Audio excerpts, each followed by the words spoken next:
Hi, everybody. Welcome to Friends Talk Money. I'm Pam Kruger, co-host of Money Track on public television and founder of WealthRamp.com. I'm Richard Eisenberg, a personal finance writer and editor, and formerly the editor of the Money and Work channels for the PBS site for people over 50, nextavenue.org. And I'm Terry Savage, nationally syndicated personal finance columnist and the author of The Savage Truth on Money. We're three friends who like to talk money and all the issues that come with it. On this podcast, we're trying to help you understand your personal finances to get you and your retirement on the right path for true financial peace of mind.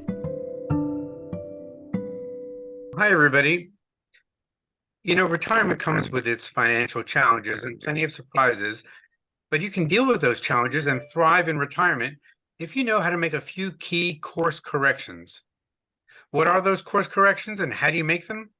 Well, the answers are in a fascinating new study called Resilient Choices from the financial services firm Edward Jones and the thought leadership company AgeWave. And we're pleased to have one of its authors with us today to talk about it. She's Lena Haas, head of wealth management advice and solutions at Edward Jones. Welcome, Lena. Thank you. Great to be here. Thank you. So, Lena, you surveyed more than 12,000 adults across 5 generations, retirees, pre-retirees, others. You found that most of the retirees have experienced what you call in the report cannonball events or curveballs. What are cannonball events and what are curveballs? Yeah, so most of us experience those. Curveballs are relatively minor derailers, and cannonballs are major setbacks that happen during the course of retirement or leading to retirement. And I have to say that what can be a small derailer or a curveball for somebody with preparation could be a huge cannonball for someone else. So say if you don't have an emergency fund, even a house repair could be this major cannonball. But if you have a plan and you're ready, it's a curveball and it's kind of anticipated. I also want to say that in addition to the curveballs and cannonballs, we also saw that over 80% of retirees also experience happy, unexpected windfalls. And I think that's just so cool. Well, that's nice to hear too. I want to go back to the cannonballs and curveballs though for a second. Yeah. I think you had a list of the ones that were the most common ones. I wonder if you could run through a few of those and talk about some of the ones that had the most impact on people in retirement. Yeah, so death of a family member or friend, unfortunately, was the most common one. Health issues could be either personal, your partners, your family member, and unexpected financial setbacks are among the most frequent. But what was most impactful, and in our focus groups, you could just hear the emotion, of course, when people discuss the stories. It's widowhood and it's divorce. And we looked at not just the financial impact, but impact across all the 4 pillars, the personal well-being, a sense of purpose, family and finance, and those 2 are just so disruptive across all of that. So I have to ask Pam and Terry, what do you think of this whole idea of cannonballs and curveballs in retirement? And what do you think, what effect do you think they might have? Pam, do you want to start? Yeah, I mean, I can think of dozens of curveballs, and I can think of, a handful of cannonballs and probably 100 grenades. And one of the cannonballs, when you think about it, you don't have to think back too far, 2020, a pandemic. And then others things that are out of your control. These are things that are completely out of our control, right? So a depressed stock market, for example, if that happened for any prolonged period of time, and then again, like Lena just pointed out, sudden medical emergency. But I mean, even a weather incident that wipes out thousands of dollars in value in your house and your insurance doesn't pay for it. So, I think for me, the point is, how do I build that into my, financial planning, knowing that these things that come along can easily derail me. And what I think about is how am I going to react? It's not so much what happened, but how am I going to react from that? Think about all the people in 2009, at early 2009, that were so convinced that the market was never going to come back, and their 401ks were, everybody was talking about how they were been cut in half, and people sold, right? They reacted. They watched on the sidelines, and then they missed the biggest bull market and the strongest bull market in the history of the stock market because their reaction. So I think that's what I think about when I think about these cannonballs and these events and course correcting. It's like, how am I going to react? All I loved the title of the report, The Curveballs and the Cannonballs. And as I read through all this great research, and we will go into more of it, what your kids think about it for parents and so forth. I thought the simplest title would be life. I mean, that's life. Life is a series of ups and downs, curveballs, and you're lucky if you get through it and can relax about things financial. Now, Edward Jones is a great firm. This is a report based on the wealth management clients that you have. Our audience, some of them will never have the flexibility, and we need to acknowledge that up front. We're going to talk, I think, today about some of these events and how you can strategize around them and how you can get advice and how you can place them in perspective. But let's acknowledge first that sometimes these things come along and people just can't recover. They couldn't have prepared. All the people in the way of the hurricanes in Florida last fall, the people in the way of the tornadoes over the springtime. So we should say to all of us, all of you listening, we know this is life. If you are fortunate enough to be able to plan and have some depth of resources, then this applies to you. If not, then we hope you have family and friends who will help take care of you, or children, or parents who will take care of adult children, because this is really about the uncertainties of life. Lena, I just want to check, were the people that you were surveying, were they Edward Jones clients or were they Americans? Who did you talk to?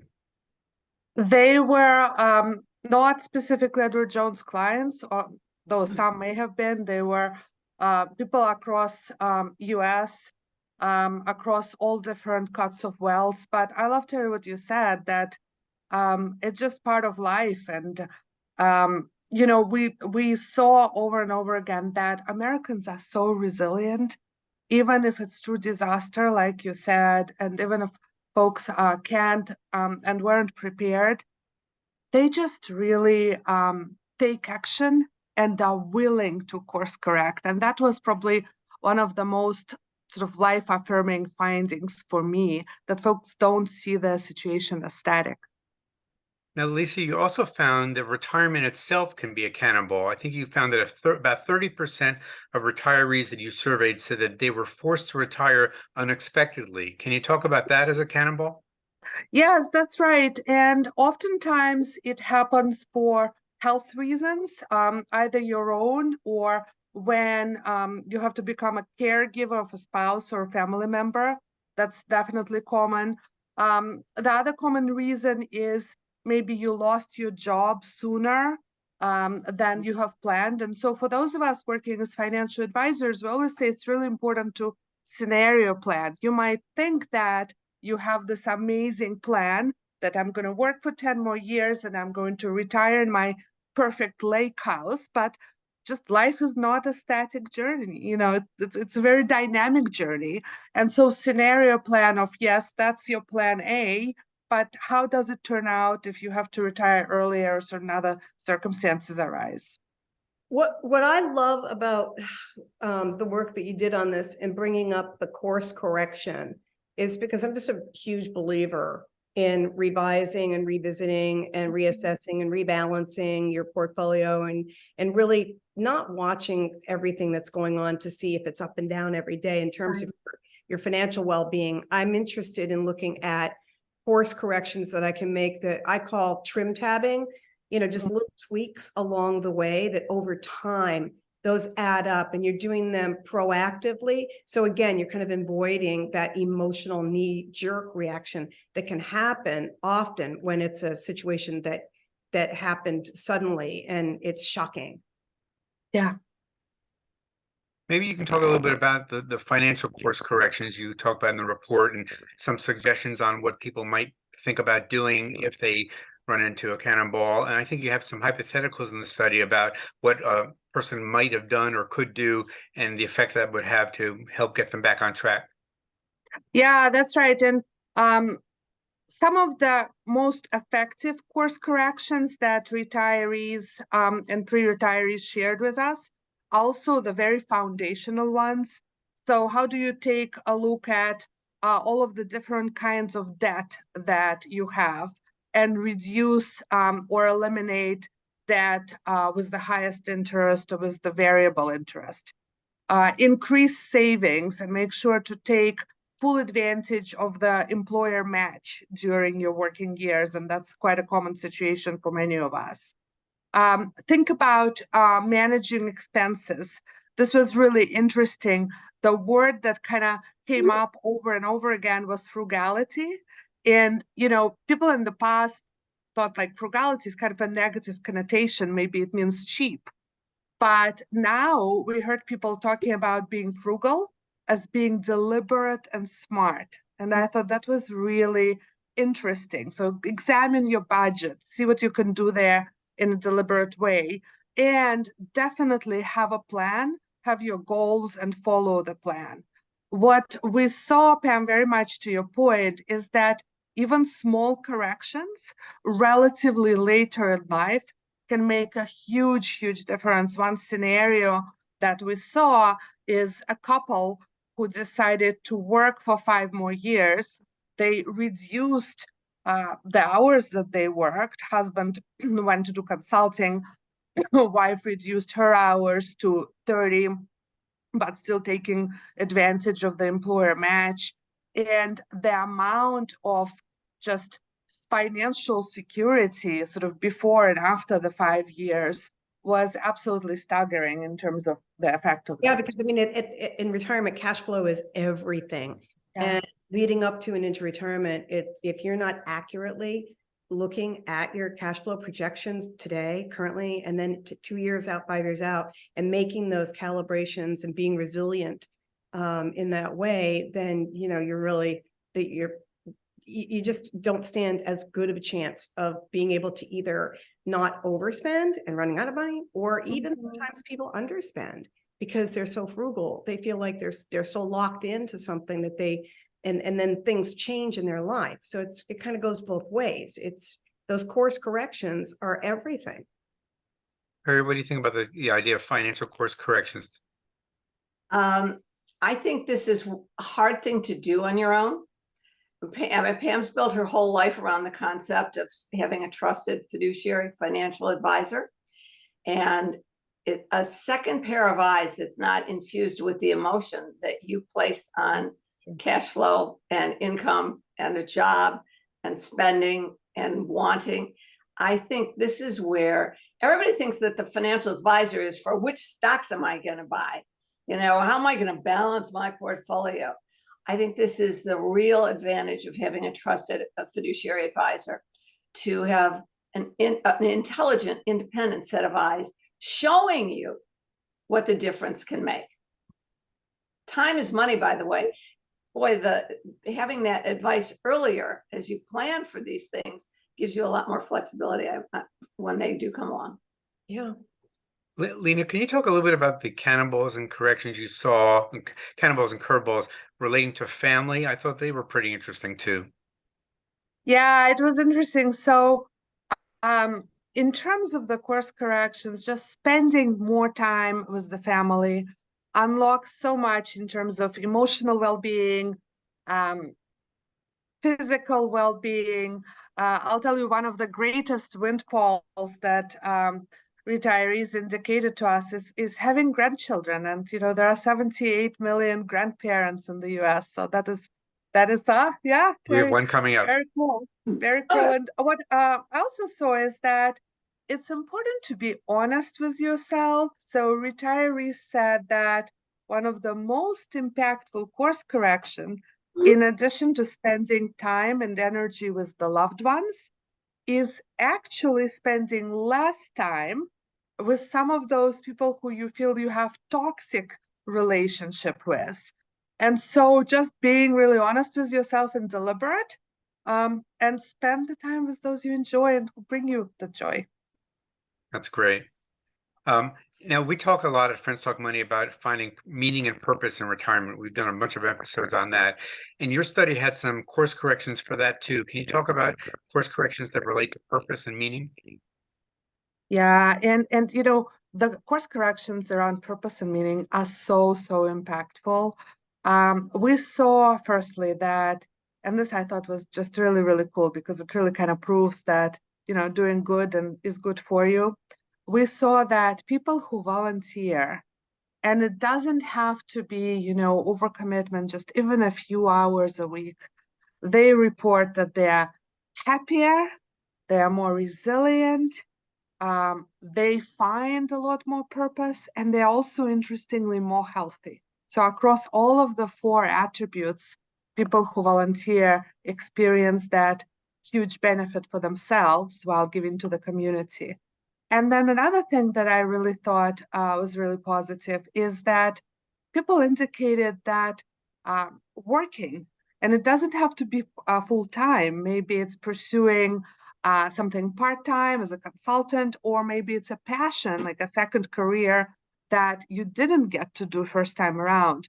Not only does it, of course, benefit one financially, but it also benefits mentally and physically. And people say, well, you know, we have a reason to get out of bed, we feel more energetic.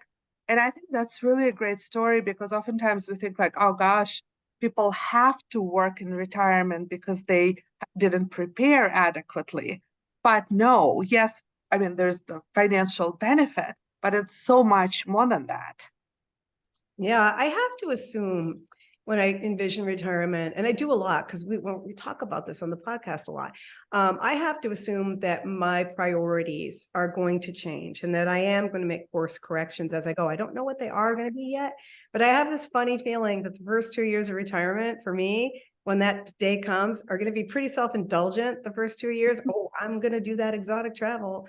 I am going to do things that I've always wanted to do. And then I just have this feeling that pivot and that shift of priorities and those course corrections are going to kick in, because really the joy in life is to be able to nurture, for me, mentor younger people, spending more time with the younger members in my family, nieces, nephews, and grandnieces, nephews, and so forth and so on. So I really love thinking about this. I think it's important to kind of have it in your mind that there's nothing wrong with you. You know, if you're in retirement and you're shifting your priorities and shifting your gears and wondering why, I think it's just so natural that you're going to shift all through retirement, you know, and you're going to make these little course corrections with your own priorities.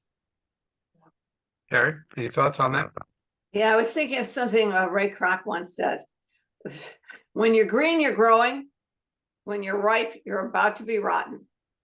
So, I mean, there's so much to learn. There's so much to do. There's so many ways to give back. I think what we're talking about is we always try to be financial, but what purpose is there to sit on a pile of money? It would be nice, absolutely, not to ever have to worry about finances again. But I can tell you this, there comes a point where other things, again, not having to worry so much about the day-to-day money, become more important than accumulating money or being right in the stock market, and give you I can speak from experience, a much greater reward.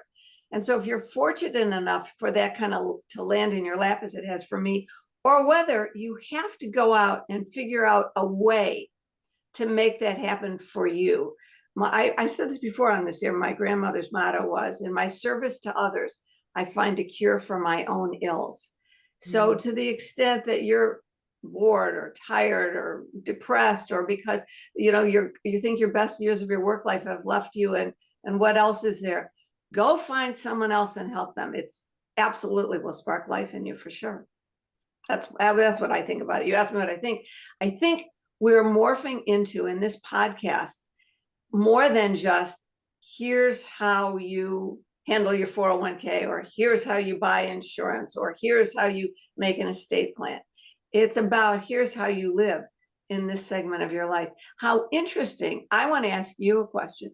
How interesting that Edward Jones, a golden name in the financial services industry, would commission a survey like this.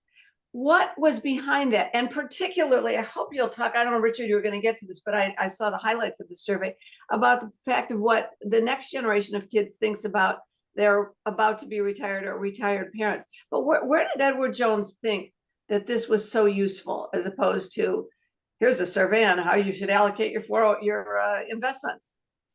Yeah, Terry, that's such a great question, because what you talked about, right, that this is so much more than the finances, is what we hear from our clients and just from Americans, that people are looking for real guidance around their life.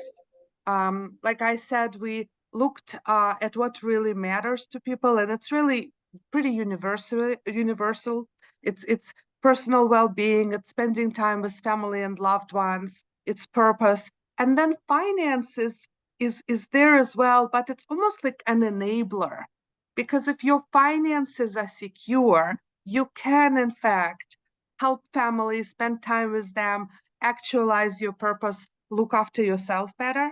And so we commissioned that study to better understand how we can help people in that holistic way. And we've released all the results publicly, because I don't think it's about Edward Jones' clients.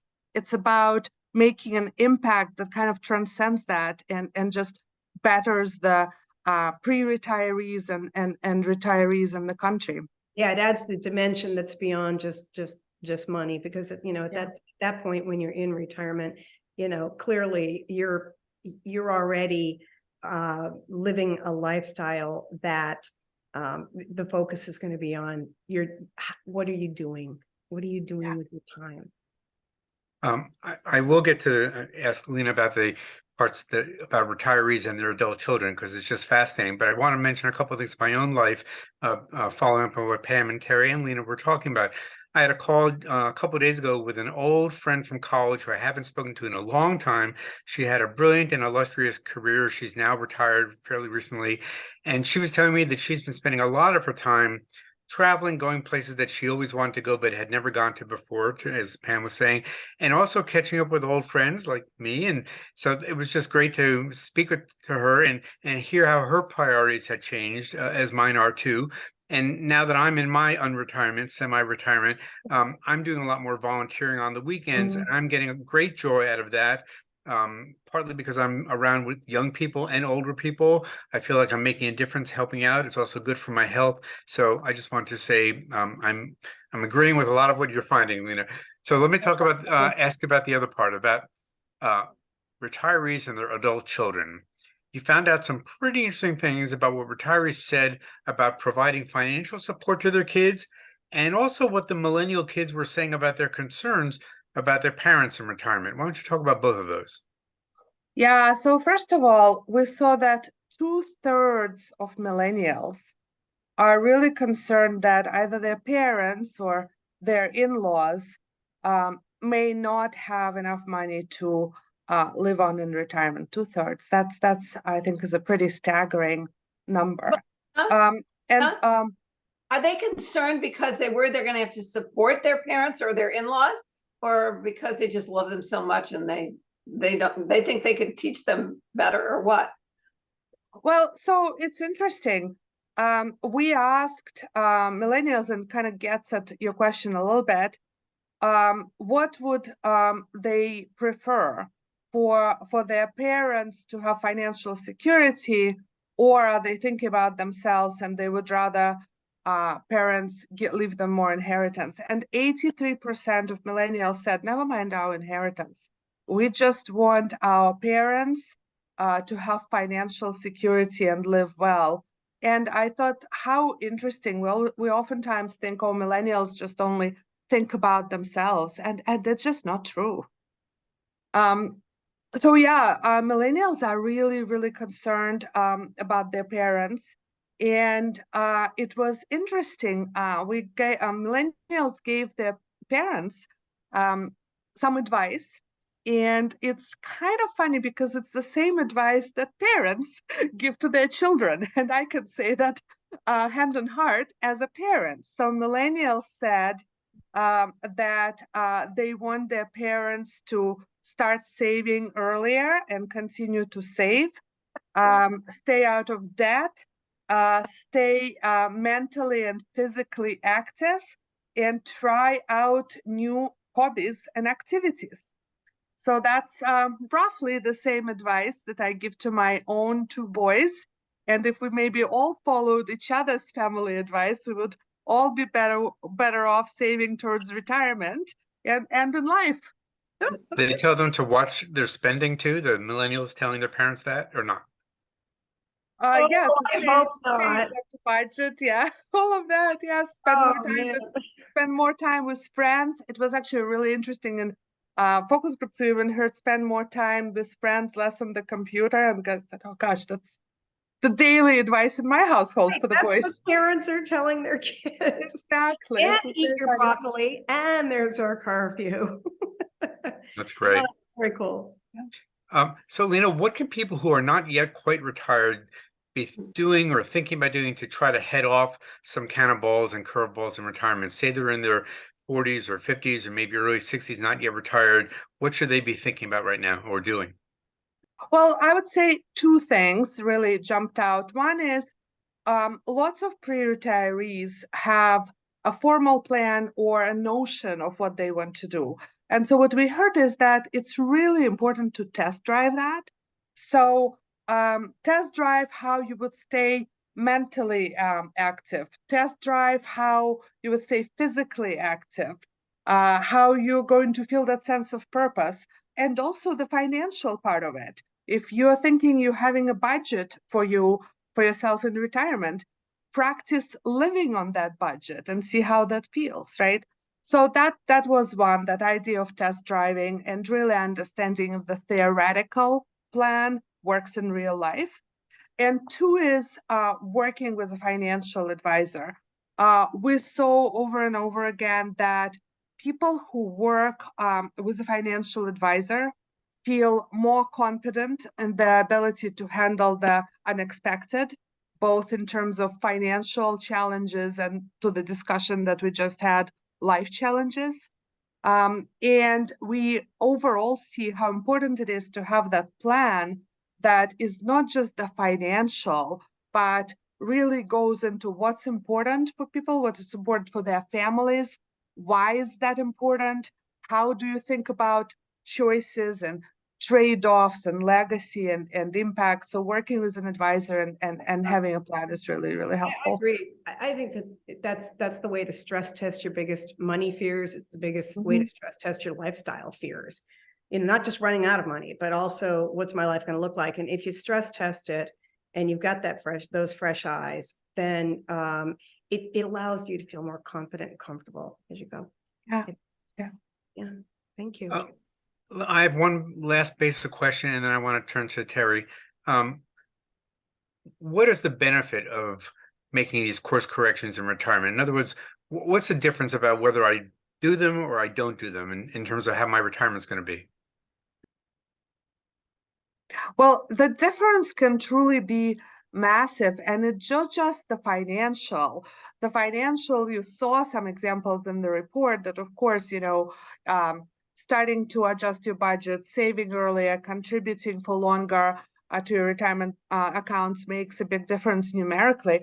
But I would say overall, the difference is that making those course corrections really allows you to live an active, engaged, purposeful life. Lots of pre-retirees and retirees said that they want to see their retirement as not just, something, where they sit on the couch and it's a chapter for leisure. They want to see themselves as being energetic, living an amazing second chapter of life. And I think oftentimes just being dynamic and flexible and taking this course corrections, that's exactly what allows for that amazing second chapter. Yeah. About thriving. Terry, any final thoughts on this? Oh, I used to have a sign on my desk that said, bend, don't break. Yeah. I love it. There is no alternative to making corrections. It's why palm trees survive hurricanes in Florida. They bend, they don't break. Oak trees down there come crashing down.